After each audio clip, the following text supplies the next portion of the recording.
The Johnson family reunion was in full swing at Riverside Park's community center, with 3 generations of my extended family gathered around folding tables covered in potluck dishes and decades of accumulated grievances. I sat at the far end of one table, quietly eating my cousin Maria's famous potato salad while listening to the annual tradition of family members recounting their achievements for the year. Uncle Bob was describing his promotion to regional sales manager. Cousin Kevin was detailing his new house purchase. Aunt Patricia was showing pictures of her European vacation. The conversation flowed around me like water around a stone, with occasional polite nods in my direction but no real inclusion in the festivities. I'd grown accustomed to being the family afterthought over the past 15 years. The quiet cousin who'd never married, never had children, never seemed to accomplish anything worthy of celebration at these gatherings. I worked as a freelance graphic designer, lived in a modest apartment downtown, and drove a 10-year-old Honda that had seen better days. To my family, I was Ashley Johnson, the 34-year-old disappointment who'd somehow failed to launch into a proper adult life despite their repeated advice about finding a real job and settling down. What they didn't know was that my freelance graphic design work was actually a carefully maintained cover story for something much more significant. For the past 12 years, I'd been building and managing Zenith Capital, a private investment firm specializing in healthcare technology startups. What had started as a small venture fund with money I'd inherited from my grandmother had grown into a portfolio worth over $200 million. My family's perception of me as financially struggling wasn't entirely wrong. I deliberately lived frugally and maintained modest appearances to avoid questions about my actual income. The truth was that most of my profits went directly into charitable giving, specifically anonymous donations to causes that could make a real difference in people's lives. But sitting at this reunion table, listening to my relatives discuss their modest achievements with such pride while completely ignoring my presence, I was beginning to question whether my anonymity was really protecting anyone or just enabling their condescension. Aunt Linda, my father's older sister and the self-appointed matriarch of the Johnson family, stood up with her wine glass to make her traditional reunion toast. At 68, she'd spent her career as a high school principal and had never quite shaken the habit of treating everyone like wayward students in need of guidance.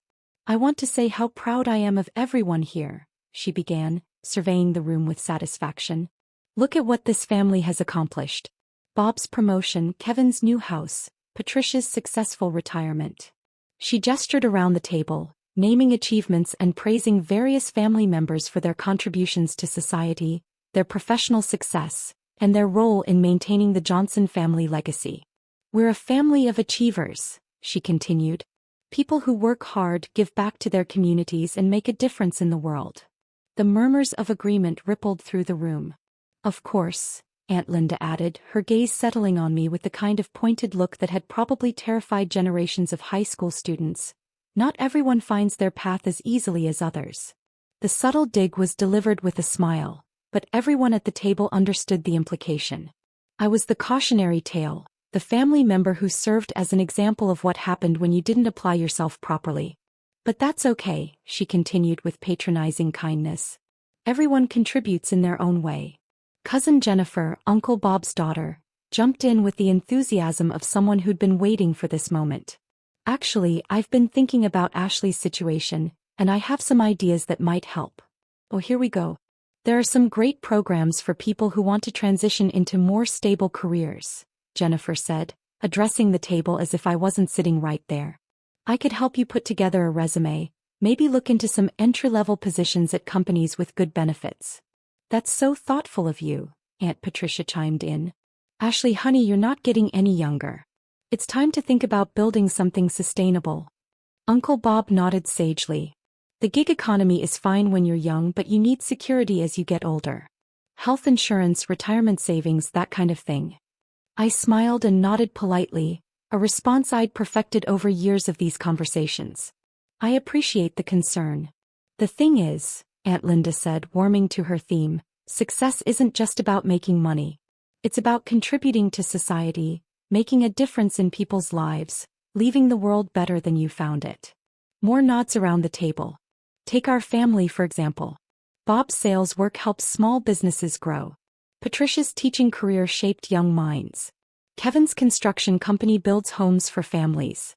We all do work that matters. She paused dramatically, her eyes finding mine again. But what has Ashley ever done for anyone? What's her contribution? What legacy is she building? The question hung in the air like a challenge. Around the table I saw family members shifting uncomfortably, but also nodding in agreement. This was clearly something they'd discussed before, probably at previous reunions when I wasn't around to hear it. I mean, graphic design is fine, Aunt Linda continued, but it's not exactly changing the world, is it? It's not like she's curing cancer or feeding the hungry or building hospitals. The irony was so profound I almost laughed out loud. Because 3 weeks ago, I'd signed the paperwork for the largest anonymous donation in St. Mary's Regional Hospital's history. $50 million to fund a new cancer research center, complete with state-of-the-art equipment and facilities that would serve patients throughout the entire region. For 5 years I'd been quietly funding medical research, supporting homeless shelters, endowing scholarships for underprivileged students, and bankrolling community development projects. My modest lifestyle wasn't a sign of failure. It was the result of giving away approximately 70% of my annual income to causes that actually mattered. But I'd done it all anonymously, partly for tax reasons but mostly because I believed in the importance of giving without seeking recognition. I'd never wanted praise or gratitude. I just wanted to make a difference. Sitting here listening to Aunt Linda question my contributions to society while surrounded by family members who'd never donated more than $20 to charity, I was beginning to reconsider the wisdom of that approach. Maybe it's not too late, Jennifer offered optimistically. Ashley, what if you volunteered somewhere? Like a hospital or a food bank? It would be good experience and you could start building a track record of community service. Great idea, Uncle Bob agreed. Start small, prove you can handle responsibility, then maybe work your way up to something more significant. Aunt Linda nodded approvingly.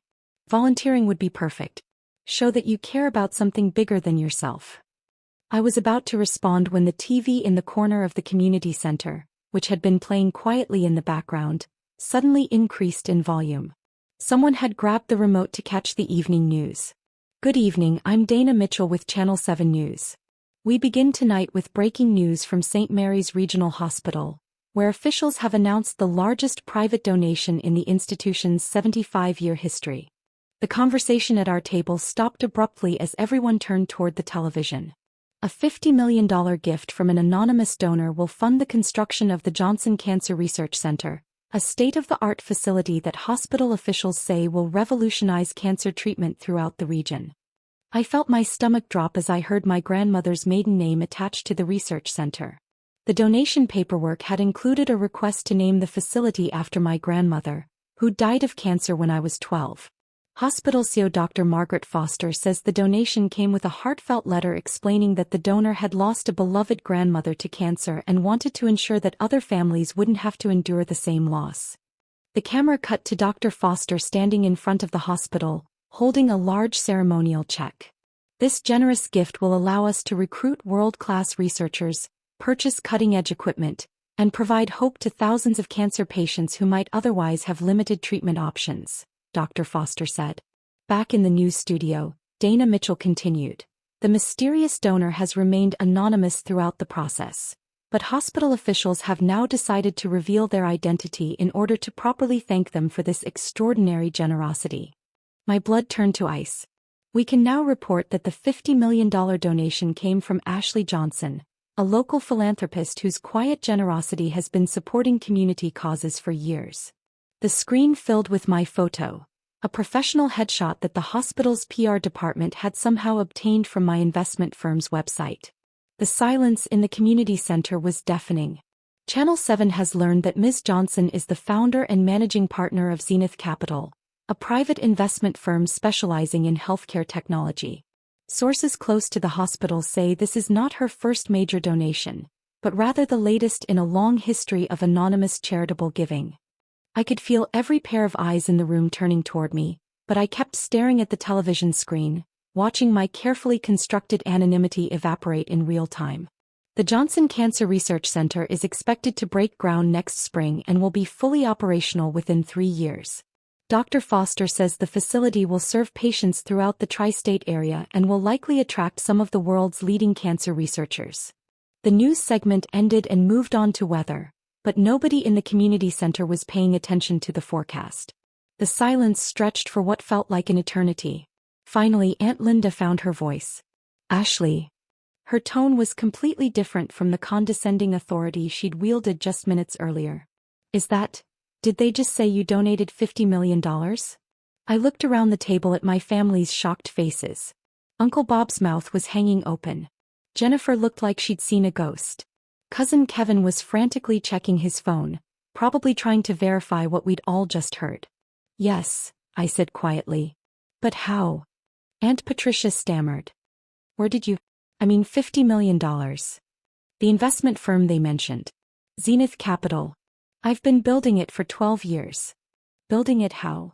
Uncle Bob asked, his voice barely above a whisper. "Healthcare technology investments. Medical device startups, pharmaceutical research, biotechnology companies. It turns out there's quite a lot of money to be made in helping develop treatments that save lives." The irony wasn't lost on me that I was explaining my success to people who'd just finished lecturing me about the importance of contributing to society. "But you live in that little apartment," Jennifer said, confusion evident in her voice. "You drive that old car. You always seemed poor." I suggested. Unsuccessful. Like I hadn't figured out how to be a proper adult. She nodded, looking embarrassed. "I live modestly because I give most of my money away. The apartment is comfortable and convenient. The car runs fine. I don't need luxury when there are cancer research centers to fund." Aunt Linda was staring at me like she'd never seen me before. "Ashley, I had no idea. None of us did." "I know. But why didn't you tell us? Why didn't you ever mention what you were doing? Would it have mattered? Would any of you have been interested in my work if you'd known it was profitable? Or were you only interested in dismissing it because you assumed it wasn't?" The uncomfortable shifting around the table told me everything I needed to know. "For 15 years, I continued, I've listened to lectures about finding a real job, getting serious about my career, starting to contribute something meaningful to the world. Not once did anyone ask what I was actually working on. Not once did anyone show curiosity about my projects or my clients or my goals." "Ashley, we didn't know," Aunt Patricia began. "You didn't want to know. It was easier to assume I was a failure than to consider that maybe I was building something you couldn't see." I stood up and gathered my purse. "For the record, the Cancer Research Center isn't my first major donation. Over the past 5 years, I've given away approximately $40 million to various causes. The Children's Scholarship Fund at the community college? That was me. The new wing at the homeless shelter? Also me. The free clinic that opened downtown last year? Me again." The stunned silence continued. "But here's what's really interesting," I said, looking directly at Aunt Linda. "You asked what I'd ever done for anyone, what my contribution was, what legacy I was building. The answer is that I've probably done more to help this community than everyone in this room combined. I just did it quietly without needing recognition or praise." I paused at the edge of the table. "The difference between us isn't that you've accomplished more than me. The difference is that you need everyone to know about your accomplishments, while I've been content to let my work speak for itself." Uncle Bob finally found his voice. "Ashley, we're sorry. We had no idea about any of this." "I know you're sorry. But sorry doesn't change the fact that you spent 15 years treating me like a charity case while I was literally running a charity." I walked toward the exit, then turned back one more time. "For what it's worth, I'm proud of all of you. Bob's promotion, Kevin's house, Patricia's retirement. Those are real achievements that matter. But maybe next time, before you decide someone hasn't contributed enough to society, you might consider asking them what they've actually been working on." The drive home was surreal. My phone was buzzing constantly with calls and texts from family members who'd apparently spent the time since I left frantically Googling my name and my company. The search results, I imagined, were quite illuminating. When I got home, I found 17 voicemails, 43 text messages, and 87 emails. Most were from family members expressing shock, apology, and requests for a chance to talk. Several were from reporters who'd somehow gotten my contact information and wanted interviews about my philanthropic work. One voicemail stood out from the rest. It was from my cousin Maria, the one whose potato salad I'd been eating when this whole drama began. "Ashley, it's Maria. I just wanted to say, I'm proud of you. Not because of the money but because of what you've done with it. My mom died of cancer 5 years ago, and knowing that there's going to be a research center that might help other families, that means everything to me. Thank you. That message made all the years of condescending family conversations worth it. The next morning, I woke up to find my story on the front page of the local newspaper. Local philanthropist's secret generosity revealed. The article detailed not just the hospital donation, but the investigative work reporters had done to uncover my other charitable activities. It turned out that my anonymous giving hadn't been quite as anonymous as I'd thought. Once reporters started digging, they found patterns, connections, and sources willing to talk about the mysterious donor who'd been quietly supporting the community for years. By noon, I'd received calls from 3 television stations, 2 magazines, and the mayor's office, which wanted to give me some kind of civic achievement award. I declined all the interview requests but agreed to meet with the mayor.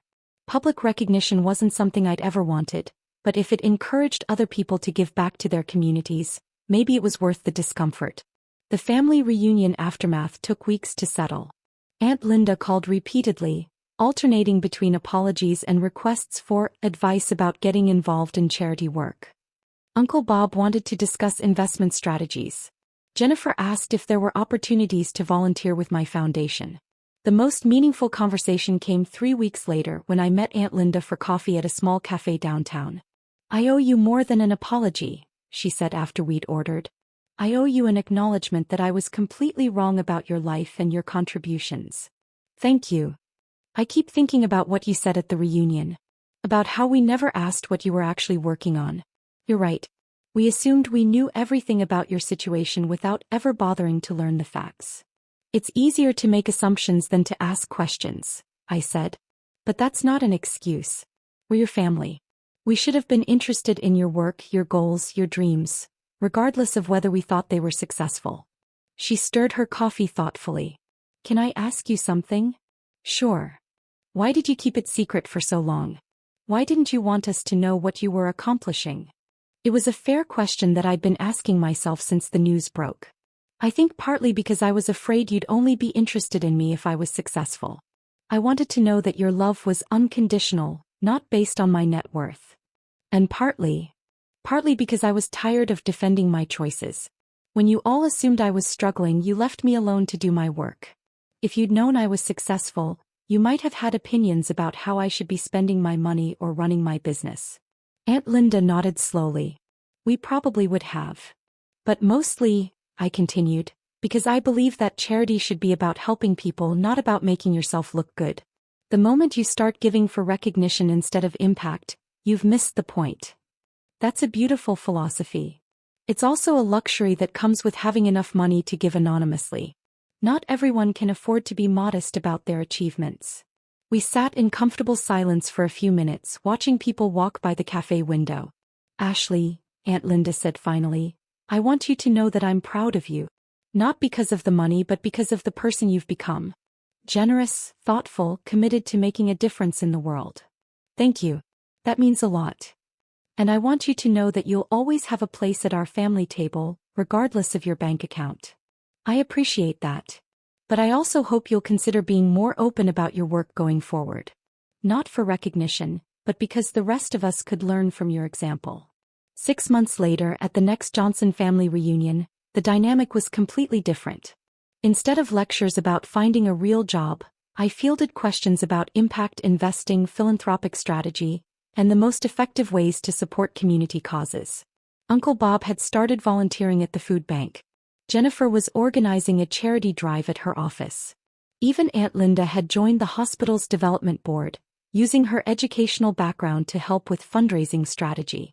When it came time for the traditional toast, Aunt Linda stood up with her wine glass and looked directly at me. "To Ashley," she said, "who taught us all that the most important contributions are often the ones nobody sees." The applause was warm and genuine, but what mattered most was that it came from a place of understanding rather than condescension. As I drove home that evening, I reflected on how much had changed since that awkward news segment had revealed my secret. I was no longer anonymous, but I was also no longer invisible to my own family. Sometimes the most powerful thing you can do isn't hiding your light under a bushel. It's letting people see what they've been overlooking all along. The Johnson Cancer Research Center broke ground 8 months later. At the ceremony, surrounded by my family and hundreds of community members whose lives would be touched by the facility, I realized that maybe recognition wasn't such a terrible thing after all. As long as it led to more giving, more caring, and more families like mine learning to see each other clearly, it was worth every moment of discomfort. After all, what good is making a difference if nobody else is inspired to do the same?